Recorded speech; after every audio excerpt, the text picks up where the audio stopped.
Lebih baik saya bilang tadi, ada pelatih yang sudah dari sini, dia mengerti sepak bola Indonesia, karakternya, kita coba dia. Pelatih siapapun yang kualitas dunia, kalau kualitas pemainnya pas-pasan, gagal lagi.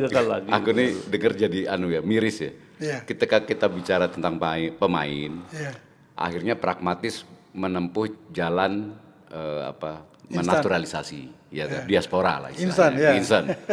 Ketika kita bicara pada tataran pelatih, ternyata juga demikian. Demikian, betul. Apa yang salah ini? Iya. Itu yang saya bilang tadi, sistem membangun sepak bola nasional ini secara benar. Sampai detik ini, mantan-mantan timnas itu kepingin berdialog dengan Pak Erik, tapi belum pernah diberi kesempatan. Kesempatan itu belum ada, Nggak pernah diberi kesempatan, padahal kita memberikan saran, masukan, apa sih yang terbaik seperti itu, tapi nggak pernah. Jadi gimana dong? Erik ini capable nggak sih? Ini kuncinya di federasi kok. Ada kerendahan hati, ada ketulusan dari ketua umum untuk mau membangun sepak bola dengan benar. Merangkul semua, mari maju bersama gitu. Kalau enggak, saya tidak yakin dia akan sukses. Saya tidak lihat ini di eranya Erik. Yang pertama di Erik, dia harus buka diri, mundur selangkah untuk memperbaiki kekurangan dia di 3 tahun kemarin, lalu melangkah maju bersama. Kalau itu dia lakukan, dia akan mendapat respect dan dukungan yang penuh kok dari stakeholder sepak bola nasional, dari komunitas sepak bola nasional, mantan-mantan, media, atau juga individu-individu yang memang berkualitas, atau juga dari sponsorship dari klub-klub, pasti. Tapi kalau melihat beliau masih dengan sikap yang sama, seperti ini tertutup, komunikasi kurang lancar, ini bahaya.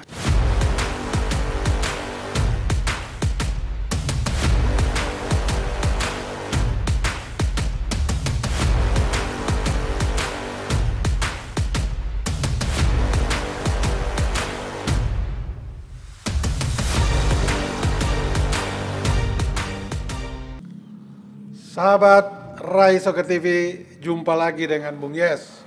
Kali ini kita akan berbicara tentang calon pelatih tim nasional, karena sekarang kan lagi vakum kegiatan, dan juga posisi Patrick Kluivert belum diisi oleh pelatih yang baru. Juga kita lihat kepengurusan PSSI di mana kepemimpinan Erick Thohir sempat digoyang oleh demo seminggu yang lalu untuk meminta beliau mundur. Nah, di ruang Rai Soccer TV sekarang ini sudah ada 2 sahabat kita yang tidak asing lagi, Mas Heru Nugroho dan Bung Dede Soleman. Saya mulai dengan Bung Dede ya. Siap. Mas Heru udah begini-begini. Kalau ngomong soal pelatih suka aku. beliau masih ini loading dulu. Bung Dede, Anda kan mantan pemain terkenal untuk timnas, juga pelatih paling tidak untuk usia-usia dini, dan sekarang masih aktif terlibat di kegiatan Liga Kompas U14 Jakarta ya. Setelah Patrick Kluivert mundur diri atau tidak lagi memegang tim nasional kita, maka banyak netizen juga penggemar sepak bola di tanah air ingin cepat melihat siapa sih yang akan dipakai, ditunjuk, dipercaya lagi oleh PSSI untuk menangani tim nasional kita. Nah, apa saja kriteria yang pasti, yang pantas bagi seorang pelatih? Jangan bicara sosok dulu deh, kita tampil dulu kriteria-kriterianya pelatih ini di tim nasional ya. Apakah memang dia mantan pemain, atau memang dia punya visi misi yang bagus, atau dia pernah juga menangani tim-tim hebat di dunia ini, atau juga dari pelatih lokal atau pelatih luar, Eropa, Asia atau Afrika. Nah, itu kira-kira. Saya kira netizen dan penggemar bola perlu mendengar dari Bung Dede. Silakan. Oke, terima kasih Bung Yes, Bung Heru. Masalah untuk kriteria pelatih tim nasional ya. Kalau menurut saya, yang pertama adalah mempunyai karakter sebagai betul-betul mempunyai karakter yang luar biasa. Artinya dia punya kompetensi dan punya lagi adalah masalah integritas. Dan di samping itu harus juga mempunyai atau memiliki analisa kelemahan tim itu sendiri maupun kekuatan lawan juga. Karena selama ini kita lihat Patrick Kluivert tidak bisa melihat seperti itu. Tidak terlihat. Tidak terlihat. Dan kemudian juga untuk pelatih nasional itu adalah komunikasi. Komunikasi dengan para pemain, para pengurus yang lain, manajer termasuk di situ. Juga dengan media tentu. Juga dengan media. Sekarang ini kelihatannya kan jauh dengan media. Betul. Berikutnya adalah bisa memotivasi bagaimana pemain-pemain itu bisa bermain, bisa mengeluarkan kemampuan yang optimal. Ya, sekarang kan kita seorang motivator juga. Motivator juga. Nah seperti itu ya. Nah untuk pelatih yang pengganti Kluivert, kita tidak menyebutkan nama ya. Yang penting adalah mengetahui atau memahami karakter bermain sepak bola Indonesia itu seperti apa sih. Saya beri contoh, ada pelatih-pelatih asing yang di Liga 1 itu bisa dicoba karena dia sudah lama berkecimpung di kompetisi Liga 1. Budaya, karakter pemain Indonesia. Contohnya, Bung Heru, adalah ada pelatihnya Persib. Pelatih Persib itu kan 2 periode kompetisi dia juara dipegang oleh si pelatih Persib yang sekarang ini kan seperti itu. Bisa juga dicoba pelatih-pelatih yang dari Jakarta, itu bisa. Nah, yang disebut oleh Bung Yes juga, kita bisa coba adalah pelatih-pelatih lokal kita. Karena apa? Itu pun juga sudah punya lisensi yang APRO. APRO sudah ada juga dia. Sudah ada. Kalau memang pelatihnya pelatih asing, kalau bisa asisten-asistennya itu adalah pelatih-pelatih lokal. Seperti itu, Bung Yes. Bagaimana dengan pelatih-pelatih luar negeri, Eropa atau Asia misalnya? Kalau pelatih yang kita mau ambil yang kelas dunia, otomatis harus juga pemain-pemain yang punya kualitas yang baik. Saya kasih contoh, Peter White, waktu menangani Thailand, itu beberapa kali Thailand itu juara SEA Games, juara Asia Tenggara, juara yang AFF ya seperti itu. Tapi begitu melatih di Indonesia, jeblok dia. Artinya tidak diiringi dengan pemain-pemain kualitas kita yang baik di situ. Itu pertama. Kedua, Luis Milla. Luis Milla itu membawa U20-nya Spanyol itu juara Eropa. Panggil ke Indonesia. Sama juga jeblok. Jeblok. Artinya pelatih siapapun yang sehebat apapun, kalau yang pemain-pemain kita yang kualitasnya pas-pasan, materi pas-pasan, akhirnya gagal lagi Bung Yes. Lebih baik saya bilang tadi, ada pelatih yang sudah ada di sini, dia mengerti sepak bola Indonesia, karakternya, kita coba dia. Bung Dede, saya tuh tertarik statement tadi itu yang tentang pelatih lokal. Itu apa yang perlu kita lakukan? Kan kita perlu mikir jangka panjang juga dong, bukan cuma jangka pendek doang. Betul. Gitu. Nah, gimana? Ya, jadi pelatih lokal itu menurut saya harus diberi ruang juga, diberi panggung. Kan sekarang ini yang meributkan adalah pelatih-pelatih asing. Padahal dia pelatih-pelatih kita juga coba diikutkan fit and proper test, ya presentasi dia. Pelatih asing juga harus begitu. Karena apa? Kita coba dia visi-visinya apa. Targetnya apa dia nih? Udah gitu juga kita bisa melihat kompetensinya dia bagaimana. Kan ya. Kompetensinya dia bagaimana, terus bisa kita lihat yang lain lagi, menggali lagi.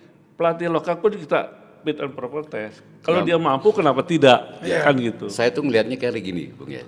Di perbincangan di publik nih, di media, di media sosial, media mainstream.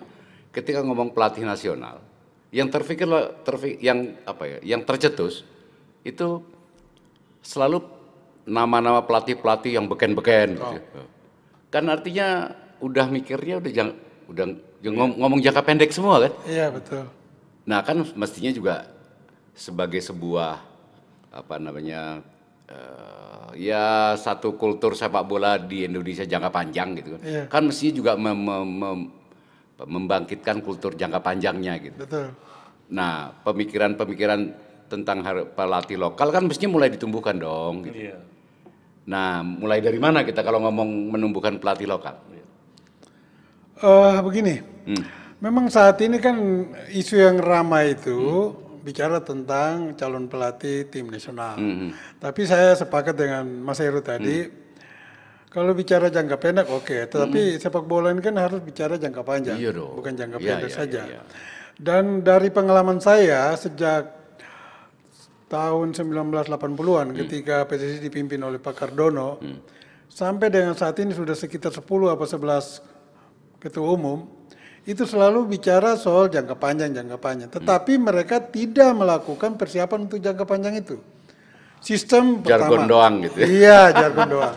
Pertama, sistem yang dipakai di PSSI itu tidak jelas. Sehingga ketika datang ketua yang baru atau pengurus baru, tidak meneruskan yang lama. Dia bikin lagi polanya sendiri, sistem yang baru. Harusnya ada sebuah sistem yang baku di federasi, dan itu yang dipakai mulai dari sistem kompetisi, sistem pembinaan usia muda, sistem mempersiapkan tim nasional, sistem atau kriteria yang berlaku bagi seorang pelatih tim nasional kita, itu semua harus ada. Disusun dalam sebuah blueprint, sehingga itu yang akan dipakai dari rujukan. Misalnya, Mas Heru ketua umum sekarang, kemudian diganti oleh Bung Dede. Bung Dede tinggal melanjutkan yang masih bolong-bolong di periodenya Mas Heru, itu yang ditutupi, dikembangkan, diperbaiki. Nah itu yang belum ada. Nah, Sehingga kalau kita gitu, bicara pelatih sekarang, dari dulu ya sampai sekarang pelatih gonta-ganti, bahkan sebulan, setahun, 2 tahun, ganti terus ganti. Tetap. Nah, Bung Dede yang bilang tadi bahwa pemain lokal kita juga kan harus diberikan kesempatan, juga pelatih lokal. Bagaimana kita berikan kesempatan kalau pembinaan usia muda sendiri tidak bagus, mulai dari grassroots. Pondasinya itu tidak kuat. Mengapa tidak kuat? Ya kembali juga kepada teman-teman kita pelatih lokal. Kualitas mereka mumpuni nggak untuk membina pemain-pemain di bawah itu. Nah, kalau mereka sampai pada jenjang pelatih nasional, itu mereka juga harus melalui tahapan-tahapan, pernah melatih Liga 3, Liga 2, Liga 1, dan itu pun tidak setahun 2 tahun, paling tidak 5 tahun. Di Liga 1 baru mereka mungkin sudah matang dalam kepelatihannya, mereka bisa masuk dalam tim nasional. Itu pun kalau memang terpaksa mereka jadi head coach di tim nasional. Kalau tidak juga ya jadi aja asisten bagi pelatih asing. Bahkan saat ini di periode 2025-2026 kompetisi Liga 1 hanya satu pelatih lokal pegang Liga 1, yaitu Henry Susilo di Maluku United FC. Yang lain semua pelatih asing. Nah, bagaimana kita memang ingin dan rindu pelatih-pelatih lokal itu berprestasi dan mereka juga harus ada mendapat tempat yang layak. Tetapi kembali kepada pribadi. Nggak dibangun sih juga ya. Dan juga kembali kepada oknum dan pribadi masing-masing. Mereka mau mengembangkan diri enggak untuk maju. Itu berlaku juga bagi pemain kita. Kalau menurutku, Bung, ya. Nah, bagi pemain kita, misalnya sekarang kan tidak terlihat pemain lokal itu cemerlang ketika di zaman tahun 90-an, 80-an, awal 2000. Ada nama-nama pemain lokal yang di striker terkenal, di gelandang terkenal, di kiper terkenal, di belakang terkenal. Sekarang siapa yang mau kita idolakan? Pemain lokal. Ya kembali kepada pemain kita juga, bukan saya tidak respect atau tidak menghargai pemain lokal kita, tetapi ya kualitas mereka sendiri tidak pernah mengembangkan diri kok untuk maju. Misalnya, saya pernah dengar itu Rulinera misalnya, ketika latihan formalnya selesai, dia masih berlatih sendiri lagi, misalnya mengembangkan speednya, endurance-nya. Itu berarti dia niat untuk menjadi pemain hebat. Apakah pemain kita sekarang begitu? Jangankan usai latihan resmi, jangan dalam latihan resmi juga dia ogah-ogah berlatih. Kan begitu. Silakan Bung. Tunggu bentar, gini. Mas Heru. Tadi Bu Ges kan bilang dulu begini, sekarang nggak begini. Iya. Jadi begini, Bung Heru, ini saya tambahkan lagi ya. Iya, silakan. Pelatih sekarang yang direbutan adalah kepingin pelatih yang berkualitas dari asing kan gitu ya. Nah, tadi kan sudah saya sebut, kalau pemain-pemainnya kualitasnya masih rendah, pasti akan gagal juga. Saya kasih contoh. Tahun 85 pra Piala Dunia waktu itu, pelatihnya tuh Sinyo Aliando. Iya. Biasa-biasa. Pemainnya antara lain Dede Soleman. Pemainnya antara lain saya, Dede Soleman. Dia itu biasa-biasa aja pelatih lokal. Tapi kualitas pemainnya bagus, mumpuni. Karena apa? Dalam sepak bola itu, kalau sudah bermain itu yang menentukan adalah bukan pelatih. Pemain ya. Pemain itu sendiri. Kalau pelatih kan Ya, pelatih punya kontribusi. Dia punya arahan waktu briefing sebelum bermain, waktu latihan, polanya bagaimana, strategi gimana, itu dalam latihan.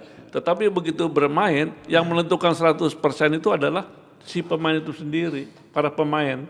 Makanya saya katakan pelatih siapapun yang kualitas dunia, kalau kualitas pemainnya pas-pasan, gagal lagi.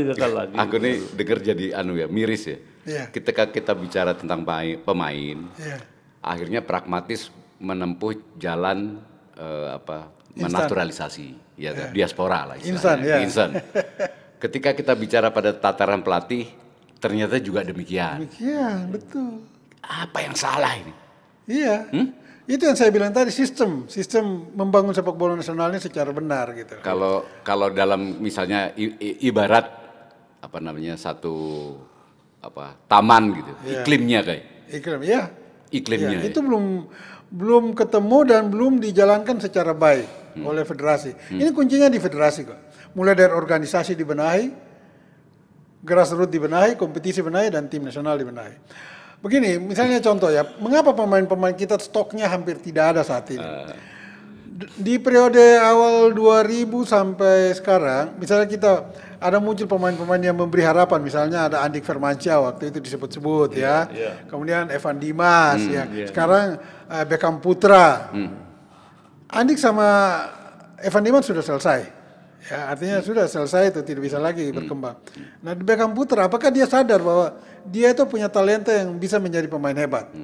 Apakah dia bisa mengembangkan diri juga? Itu yang saya katakan tadi. Atau klub bisa mendorong dia untuk lebih baik?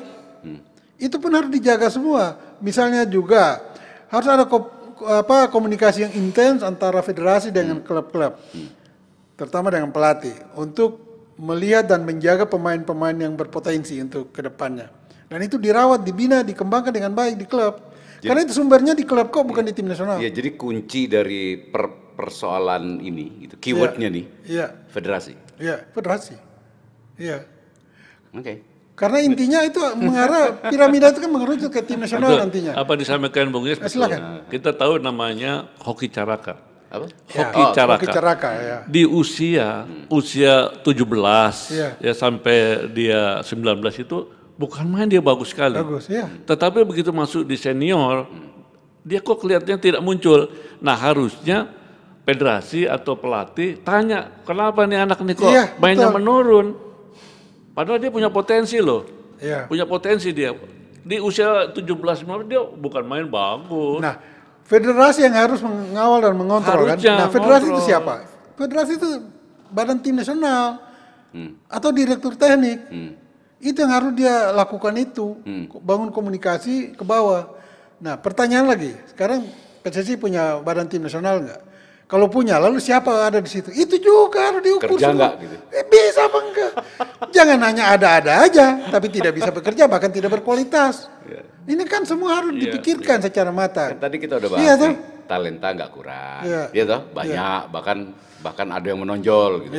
Tapi begitu memasuki usia untuk jadi prestasi, gitu, usia produktif, terus nggak jadi apa-apa gitu. Betul. Ada yang salah, Ada yang salah. Kalau pandangan saya begini, Bung Heru, saat Pak Erick Thohir diangkat menjadi Ketua Umum PSSI, dia sebetulnya punya 3 opsi menurut saya ya. Pertama adalah kalau dia mau pembinaan usia muda, sepertinya kalau pembinaan kan agak jangkanya panjang ya. Betul. Itu pun belum tentu berhasil juga seperti itu ya. Akhirnya sama dia nggak dipakai pembinaan jangka panjang itu. Lantas dia mau pakai pemain-pemain yang di liga, yang bermain di liga. Dilihat juga oleh Pak Erick mungkin kualitasnya memang di bawah. Dia nggak pakai juga. Akhirnya yang dia pakai adalah sistem yang jangka instan, yang pragmatis itu. Pragmatis, artinya akhirnya dia naturalisasi di situ. Ini yang kejadian tuh seperti itu sekarang. Nah, dan nggak benar kan kalau begini terus. Ada naturalisasi pun yang diambil bukan yang berkualitas, Bung Heru. Di sananya pun ini kelas 2, kelas 3 sebetulnya, kan gitu ya. Nah, itulah seperti ini. Nah, sekarang memang kita harus betul-betul, kalau misalnya target Pak Erick Thohir adalah 2030 masuk di Piala Dunia, Ini dari sekarang ini ada jangka waktu 5 tahun. Saya rasa pembinaan itu bisa dilakukan, yaitu yang sekarang ada usia 17 sama usia 23. Itu pun tidak semua pemain yang berkualitas, tapi betul. Bisa kita lihat yang berkualitas itu yang dirawat, yang dijaga, dikembangkan. Untuk 5 tahun masih bisa loh. Loh, kan pemain-pemain kita juga yang sekarang nih, yang ada sekarang, yang kemarin akhirnya U23 lah katakan ya. Itu kan sebenarnya juga masih bisa survive kan dipertahankan untuk yang di 2030 nanti kan bisa. Bisa. Makanya karena saya sekarang kan terus under 23, paling tidak usia 21 sampai 23. Kalau kita berhitung untuk 2030 berarti 5 sampai 7 tahun ke depan. Mereka ada di golden age-nya ya, di usia emasnya untuk bermain bola dan berprestasi. Nah, seperti Bung Dede tadi bilang, pemain-pemain U23 atau U21 sekarang itu harus dipantau serius oleh sebuah tim dari federasi, dipantau serius, dikawal. Pemain-pemain dan itu harus dilihat dari semua aspek ini pemainnya, mulai dari fisik, segala macam, makan, disiplinnya, segala macam. Oke. Jadi dengan materi yang ada sekarang, yang dikawal yang di U21, betul. Ya, untuk dikawal menuju ke sana kan tema kita soal pelatih nih. Ya, tidak saja pelatih, tapi sistem yang dibangun untuk itu. Ya. Tema kita ini kan ke pelatih nih. Nah, selain tadi ini harus dikawal betul ke sana, gitu. Terus soal pelatihnya gimana? Balik lagi nih, karena nggak ada jalan lain nih. Kita nggak punya stok pelatih nih sekarang nih. Banyak. Nggak stok yang memenuhi syarat. Sekarang ini belum, betul. Tapi kalau untuk tadi saya katakan bahwa pelatih yang ada sekarang ini yang paham betul masalah Indonesia ada. Misalnya contohnya pelatih Persib, pelatih Persija kan gitu ya. Atau juga Bung Dede, mungkin juga pelatih lokal ya. Pelatih lokal kita. Saya kasih sebuah cerita narasi yang itu fakta.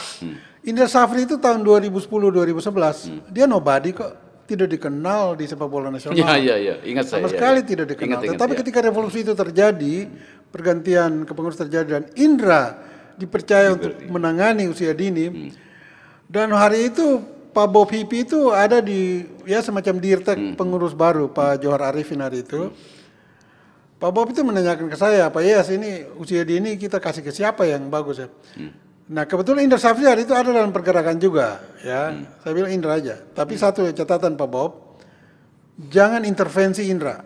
Berikan keleluasan dia mulai mencari pemain, mempersiapkan pemain untuk event-event yang memang akan diikuti oleh Indonesia gitu.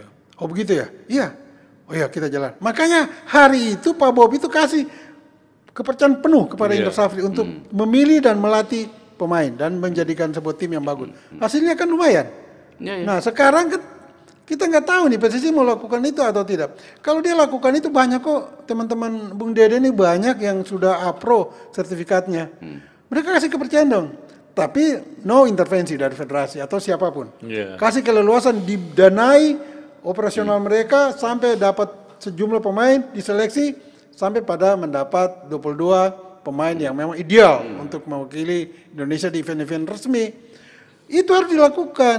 Nah itu tidak ada lagi sekarang. Indra Safri itu kalau dipercaya seperti dulu akan jadi. Tapi ya sekarang juga Indra saya lihat tidak serius juga. Kayaknya federasi mungkin perlu tidak diberikan kesempatan. Perlu di demo lagi nih Bung Yes. Capek deh. Capek. Iya, fakta kemarin kan ada satu wacana gitu yang digulirkan oleh, ya sayangnya baru supporter nih yang menggulirkan gitu. Komunitas gitu kan. Kemudian mendemo federasi dengan satu slogan. Ya, mau begini, federasi harus begini dan begitu gitu. Nah kayaknya harus diperluas ini demonya. Nah jadi begini Mas Heru, menurut Mas Heru kepengurusan Pak Erik ini sudah sekitar 3 tahun nih, ya kan? Nanti kita tadi udah sedikit menyinggung bahwa kelihatan Erick Thohir ini mengambil jangka pendek, ya. Dan tadi lewat naturalisasi pemain di timnas ternyata sudah gagal, selesai tuh. Nah sekarang beliau masih punya 2 tahun sampai 2027, atau kalau manjang lagi bisa 7 tahun kalau periode kedua diambil lagi, ya kan? 2027 sampai 2032. Nah, kalau ambil 2 tahun atau juga 7 tahun, harusnya dari sekarang beliau tuh putar setirnya ke kanan atau ke kiri. Persiapkan dulu grassroots-nya. Ya, yang dulu beliau lepaskan untuk sementara karena konsentrasi full ada di tim nasional. Sekarang tim nasional dikesampingkan dulu sebentar, ya. Konsentrasi dulu di pembinaan usia muda dan benahi semua sistem yang ada. Itu dalam setahun selesai kok itu. Baru kita tunggu 2 atau 5 tahun ke depan. Pasti ada hasilnya, pasti itu saya jamin. Kalau Erik mau lakukan itu, tetapi kalau dia tidak melakukan perubahan-perubahan itu, termasuk perubahan di kepengurusan semuanya, komunikasi dengan masyarakat, sepak bola, stakeholder, media itu semua harus dibangun lagi, dikembalikan. Berikan sebuah suasana yang harmoni dari semua komunitas sepak bola gitu. Sehingga ketika beliau ada melakukan kekeliruan atau kesalahan, kan ada masukan dari orang-orang yang memang selama ini beliau jadikan sahabat sepak bola gitu loh. Tapi gini, Tapi ini kan tidak dilakukan. Belum. Pertanyaan kan jadi begini, kan kita layak dong bertanya. Iya. Erik ini kapabel nggak sih? Kalau bicara kapabel, Mas Heru, tadi saya udah singgung, dari zaman Pak Kardono sampai sekarang semua ketua umum itu bisa bilang kapabel, bisa juga tidak kapabel. Tergantung dari mana kita lihat. Pak Kardono itu drop dari Pak Presiden Soeharto hari itu. Betul. Tapi dia sukses 2 kali juara SEA Games. Nyaris kita lolos Olimpiade, ya kan? Piala Dunia, sukses. Tapi pada waktu itu kan zaman Kardono ya. itu kan boleh dibilang tidak dia sendirian nih. Nah begini, di bawahnya ya kan? Saya itu ikuti persis zaman periode Pak Kardono. Di organisasi, dia punya seorang sekjen yang kuat, Pak Nugraha Besus, sudah almarhum. Beliau sangat luber komunikasi dengan media, dengan masyarakat. Sangat. Beliau bahkan ketika diserang keras pun oleh media, kita datang ke ruangannya, kantornya di Senayan. Beliau rangkul kita, kita makan siang. Gue tahu lu serang gue, tapi gue nggak peduli itu. Yang penting lu kritiknya bagus, kita makan. Kedua, ketika bangun tim nasional, ya, hari itu belum ada BTN, ya, tetapi ada tokoh-tokoh sepak bola mantan pemain yang memang sangat vokal. Dilibatkan waktu itu. Ya, sangat vokal. Roni Patinasarani, Sucipto Suntoro, Berce Matulapelwa, Sarman Panggabean. Semua mantan-mantan pemain itu beliau sangat respect dan sangat menghargai. Beliau ajak ngomong, Pak Karno ajak ngomong. Akhirnya dari masukan-masukan mereka itu terpilih Sinyo Aliandro. Kemudian Berce Matulapelwa yang 2 orang itu yang boleh dikatakan berhasil di zaman Pak Karno. Itu berarti menunjukkan ada transparansi dan rendah hati dari pengurus PSSI untuk mau merangkul orang-orang yang memang pantas dan layak diajak dan bersama ada kerja tim yang solid. Ya, ada kerja tim yang solid. Oh iya. Nah, dan trust itu. Berarti persoalannya kan ada di sini. Betul. Iya. Betul. Nah, bahkan tidak ada BTN pun dengan hanya ngomong-ngomong atau mendengar masukan dari orang-orang seperti Bung Dede begini, jadilah sebuah tim yang bagus. Kenapa? Ada kerendahan hati, ada ketulusan dari ketua umum untuk mau membangun sepak bola dengan benar. Nah, saya nggak. Sekarang udah ada BTN, tapi BTN ada dan tidak dan ada. Makanya kan begitu. Saya tidak lihat ini di eranya Erik. Bukan di Erik aja. Zaman Edi Ramayadi, Iwan Bule, Nurin Halid, Lanyala, Johar Arifin, sampai pada Aswar Anas itu semuanya. Mohon maaf Bung Yes, sampai detik ini mantan-mantan timnas itu kepingin berdialog dengan Pak Erik, tapi belum pernah diberi kesempatan. Kesempatan itu belum ada, ya. Nggak pernah diberi kesempatan, padahal kita memberikan saran, masukan, apa sih yang terbaik seperti itu, tapi nggak pernah. Ya. Jadi gimana dong? Ya, untuk Pak Erik harus nggak bisa berarti Erik kan nggak kapabel. Erik harus rendah hati dan 1 langkah mundur dulu. Ya, 1 langkah mundur untuk merangkul semua. Mari maju bersama gitu. Kalau enggak, saya tidak yakin dia akan sukses membangun sepak bola ke depan dalam periode dia ya. Nggak yakin apa nggak mungkin? Hah? Nggak yakin apa nggak mungkin? Nggak yakin. Nggak yakin. Ya, kan saya tadi nangkepnya kayaknya nggak mungkin Erik ini sukses kalau dengan caranya kayak gini gitu ya. Jadi yang pertama di Erik, dia harus buka diri, mundur selangkah untuk memperbaiki kekurangan dia di 3 tahun kemarin, lalu melangkah maju bersama. Kalau itu dia lakukan, dia akan mendapat respect dan dukungan yang penuh kok dari stakeholder sepak bola nasional, dari komunitas sepak bola nasional, mantan-mantan, media, atau juga individu-individu yang memang berkualitas, atau juga dari sponsorship dari klub-klub, pasti.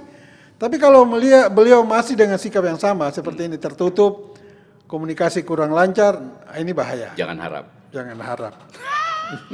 Kurang yakin. Ayo Betul. Bung Heru, ya karena ya saya tidak membanggakan diri saya, tapi berdasarkan pengalaman saya terlibat di sepak bola nasional. Kan waktu Patrick Kluivert digebuk Jepang 06 ya, tim kita ya maksudnya. Saya kan langsung angkat di podcast, saya bilang, gagal, pecat Kluivert, kalau tidak pasti gagal, tidak akan lolos. Ternyata terjadi. Karena intuisi saya, naluri saya itu melihat dari dasar pengalaman saya liput sepak bola tim nasional ini. Ini kalau kayak begini ya hancur-hancur, benar memang hancur. Makanya saya tegas bilang tidak akan lolos. Dan itu. saya lihat juga gejala sampai sejauh ini begitu. Iya. Juga nggak ada sesuatu yang improve gitu. Iya. Ya. Ya. Terus layak kita berharap banyak sama Erik. Sementara kalau dia masih dengan pola yang sama, kepemimpinan yang sama, Nggak mungkin. ya saya ragu. Tidak yakin tadi. Ya, yakin. Tidak yakin tadi. Oke, kembali ke ini dulu. Ke tim nasional dengan pelatihnya. Ini kan mayoritas naturalisasi kan masih usia prestasi juga, usia produktif ya. Paling tidak ya 10 orang adalah. Nah ini harus dijaga, dibina, dikawal, dirawat. Nah siapa yang merawat? Ya federasi lah dengan caranya mereka. Nah caranya apa ya? Rangkulannya mantan-mantan untuk dengar pendapat mereka bagaimana itu merangkul itu pemain-pemain. Lalu pakai pelatih yang memang untuk jangka panjang adakan pendekatan emosional, pendekatan pengalaman dengan pemain-pemain itu semua, sehingga jangka panjangnya kita nggak perlu ribut-ribut sekarang lagi, wah taktiknya jelek, strateginya jelek, wah pelatihnya tidak bagus. Tidak akan terjadi itu kalau kita mulai dari sekarang. Kontrak pelatih, tapi saya lebih strike kalau dari Belanda, karena mayoritas naturalisasi ini kita masih percaya mereka dan dari Belanda. Nah itu harus berproses sekarang, apalagi direktur teknik kan orang Belanda. Ada direktur teknik, ada BTN. Nah ini juga campur aduk ini. Yang bagaimana mana yang mau dipakai? Apa direktur teknik atau BTN? Ini kan pasti tabrakan ini orang dua nih kan. Nah tapi harus dari sekarang. Erik mempersiapkan ini dari sekarang. Jangan kagetan lagi. Nanti ujuk-ujuk, oh mau tampil Asian Games, wah bentuk tim nasional, oh pelatih datang. Ya tidak begitulah. Olahraga dan prestasi itu by proses. Yang disampaikan Bung Yes tadi, itu saya lihat data-datanya bahwa tim yang tim senior ini ada beberapa memang masih bisa untuk di 2030 usianya. Betul. Seperti di depan ada 3 itu, Perdong, lantas Oli Rumene dan Jonathan itu masih bisa. Rafael Strike masih bisa. Materinya oke. Materinya ada beberapa yang bisa ya. Nah itu masih bisa. Lantas di belakang Ijes masih bisa. Masih bisa itu dia. Ya. Lantas si Kevin Dick juga masih masuk masih masuk. Justin Hubner, Ivar Jenner. Nah itu yang dikatakan Bung Yes itu harus dijaga betul. Dikawal karena 2030 dia udah usianya matang itu. Usia matang. Ya. Ditambah ada pemain lokal kita siapa? Marcelino. Itu juga harus dijaga. Tapi harus dia punya klub. Kalau dia nggak punya klub juga lama-lama juga hilang itu skillnya. Betul. Marcelino bisa kan gitu ya. Kalau Tom Hai udah nggak bisa, usianya udah nggak bisa Tom Hai. Marcelino. Atau ada Beckham Putra tadi. Beckham Putra, lantas juga si Ramadan Sananta masih bisa tuh kan seperti itu. Nah memang ada beberapa pemain itu yang sekarang di tim Prapiala Dunia untuk 2026 itu masih ada pemain yang berkualitas masih bisa dipertahankan. Iya, oke baik. Dan kuncinya ini tetap ya federasi. Federasi memang harus dipertahankan. Dan federasi siapa? Ya ketua lah. Ya kan, ketua dan esko, ya kan. Nah itu. Tapi saya pribadi tetap masih respect dengan Erick Thohir. Hanya dia harus lebih low profile dan lebih terbuka dan lebih. Bukan respect kali, berharap kali, Bung Yes.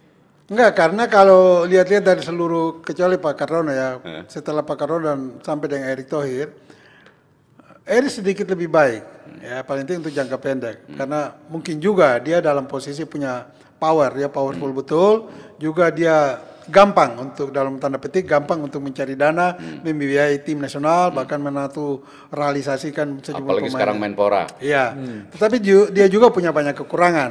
Nah kekurangan ini yang Erik harus sadari dan perbaiki. Kalau dia tetap ngotot mengabaikan kekurangan dia di tahun-tahun kemarin, ya tidak yakin lagi untuk yakin lagi. Memang kalau kita lihat sekarang ini Pak Erik itu sepertinya one man show.